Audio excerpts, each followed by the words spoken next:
Namaskar. This video is dedicated to the youth and parents on a very important topic of how to work in this world. And I've learned something from watching the videos of Swami Chinmayanand, Swami Sarvapriyananda, and a lot of other lectures of Bhagavad Gita. And then this question keeps coming to my mind.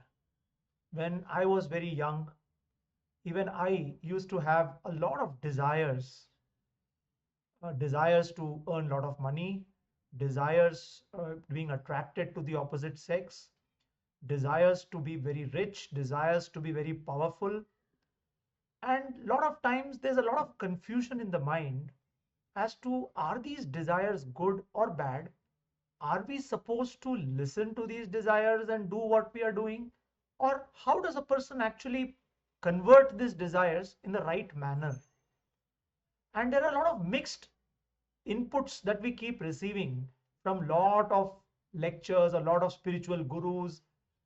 For example, we listen to Osho and he says something, and then we listen to Sadhguru, he says something. And then how does one person actually answer these questions, and how are you supposed to work righteously in the right way, where you feel satisfied, fulfilled, and live a meaningful life? So this whole session is about understanding it through Bhagavad Gita. And I have taken very important verses, that is chapter 2 and verses 62 and 63, where Lord Krishna is explaining this to Arjuna, and is a beautiful, in these verses, it is also called the ladder of fall. And I just recently saw this video of Swami Chinmayananda, and I thought it is important for me to convey this message and my obeisance to Swami Guru Chinmayananda ji, who has so beautifully explained this in that video. And I am attempting to try and make it more attractive and understandable to the youth, young people and the parents who are in the domain where they have to take decisions and they have to enter into the realm of world of work and work in their life. So I think there's a lot of takeaways from the Bhagavad Gita and our Indian scriptures that must be passed down to the generations. And this is my sincere attempt to do that. So if you look at these two paragraphs, 62 and 63, and I will just recite it here. Dhyayato vishayam pumsaha sangasteshu pajayate sangat sanjayate kamaha kamat krodo bhijayate क्रोधात् भवति सम्मोहः सम्मोहात् स्मृति विभ्रमः स्मृति भ्रंशात् बुद्धिनाशो बुद्धिनाशात् प्रणश्यति. What it beautifully brings out is that every one of us has got desires, and these desires are something that is kind of given to us by, there's an argument, one thought, food for thought, is that God only has created us, and we have this body, we have these senses, and we are getting attracted to something, so we should use it. If I like something, I should go and possess that. I should go and put an effort to get that, isn't it? That is the normal course of action that most of us do. All of us are going through life and we get attracted to something and we put our action and energy towards it, and that is the normal process of a human being. But let us understand what Lord Krishna is telling Arjuna here, and says, why is it important to have a control over our sense organs? So this whole two paragraphs are about that. And it brings out something called a fall, or a ladder of fall in 8 steps. How, if you only follow your sense organs, okay, which is not only true for youngsters, it is also true for everyone.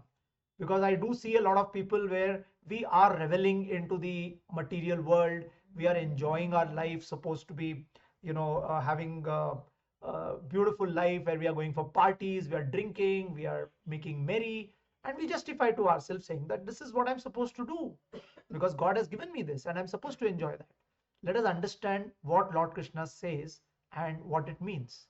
So it says dhyayato vishayam pumsaha. That means if I'm paying attention, or I'm contemplating, or I'm thinking about vishayas, objects, sense objects.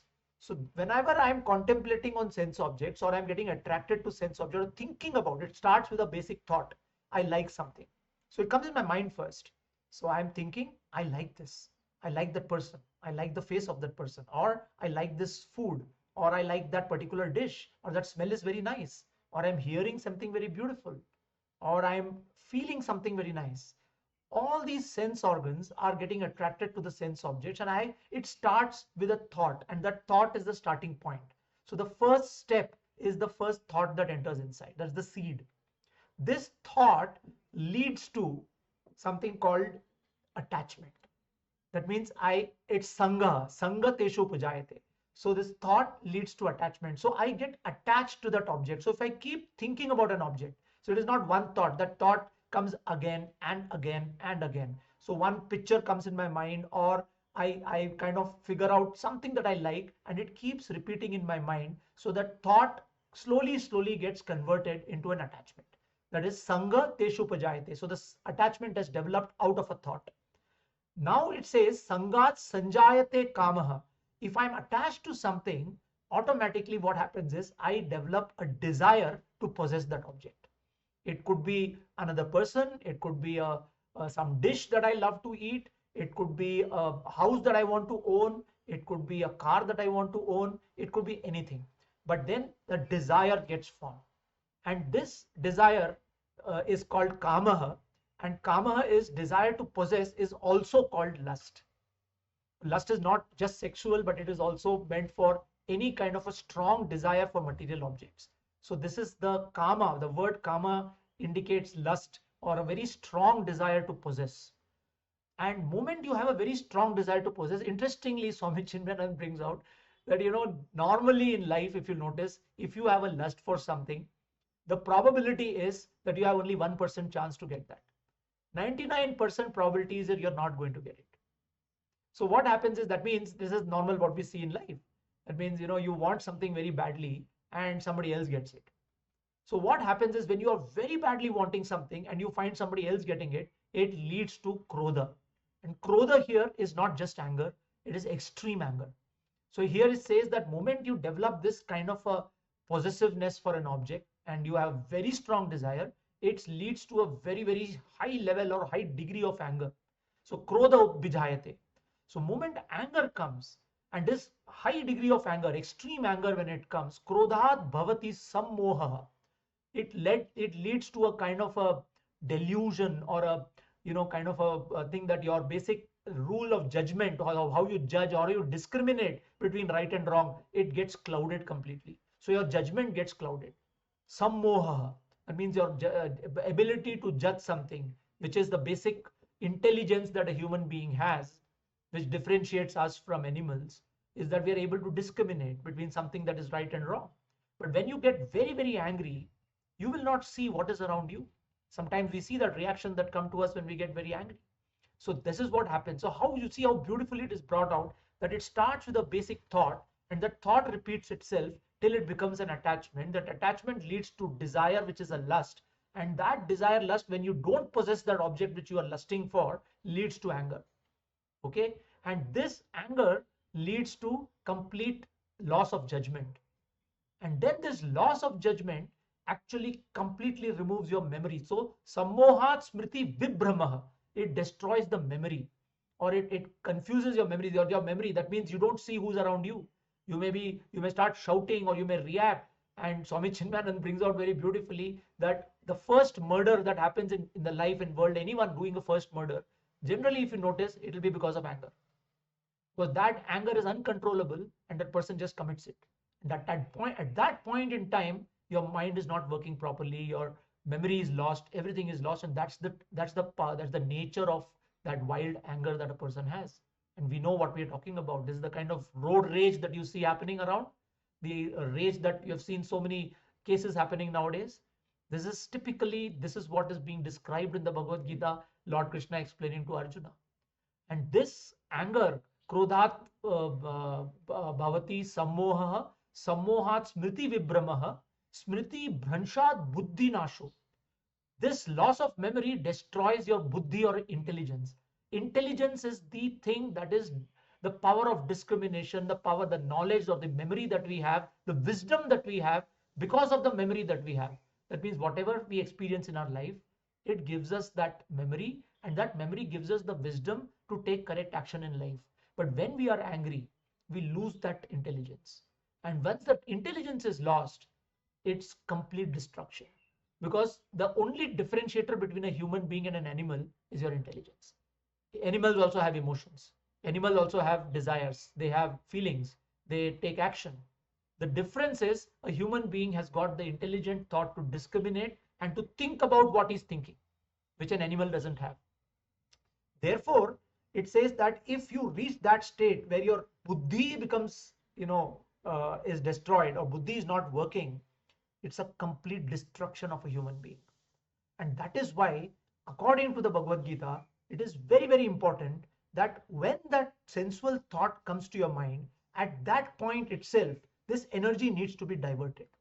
If you do not do it, once the thought converts into a desire and desire converts into attachment and a desire, and a lust is created, it is impossible to control that action after that. Because the drop of water falling from a mountain, it slowly starts joining with other water droplets, and it becomes a brooklet becomes a brook, and then it becomes a river, which is very, very torrentious and powerful. And once the river it has become a river and it is torrential and powerful, it is impossible to control it. And therefore, and that is the power of Maya, that is the power of a human being and his capability of doing things in this world. And therefore, it is very, very critical that we learn that at the thought stage itself, we have to take some action. And that's the big learning from this here, that when we are talking about working in this world and we are talking about desires that we develop in our mind about certain things, what is very important is how do you convert this thought into an energy which is more creative and not destructive.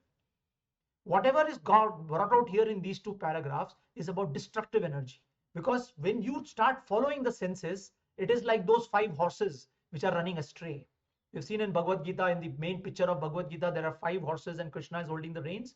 Just imagine these 5 horses are 5 senses and they are running astray. And that is what we are talking about here. But the moment we are able to control these senses and give a direction to that energy, how do you give a direction? For the youth, see, we are not going to say that desires are not supposed to be there. Desires are there. We want something. We are aspiring to become great. We are aspiring to become rich. We are aspiring to become powerful. There's nothing wrong in that. But what happens is, if we start converting these desires into a creative energy, where we think about doing something which is going to help someone, which is going to impact someone. It could be a feeling of attraction towards another person. But then when you divert this energy to do something good for that person, to bring some positivity into their life, to do something which is impactful to the other person, because you like them, because you love them, automatically this energy takes a creative form.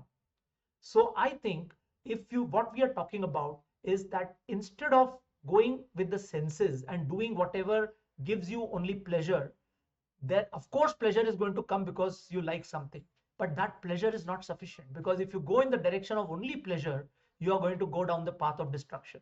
If you convert that pleasure into contribution, into impact, into something which is going to benefit somebody, benefit the world, benefit the environment. So there are 3 things. One, I should like what I'm doing, definitely. Therefore, I'm attracted to something, so I know where I'm inclined to move. So in case of Arjuna was a warrior, and he liked being powerful and fighting. So he will fight. But then it is not just because he likes fighting he goes and fights. There is a purpose. He fights for dharma. That means there is a cause, there is a purpose for which he is fighting. Because of his fight, he is going to impact something positively. He is going to remove certain elements which are destroying or contaminating the environment.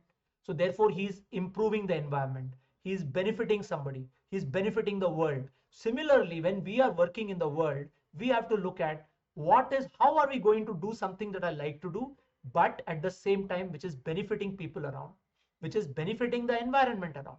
So the purpose need not be something very large. Purpose can be very small, but we have to divert that energy in that thought.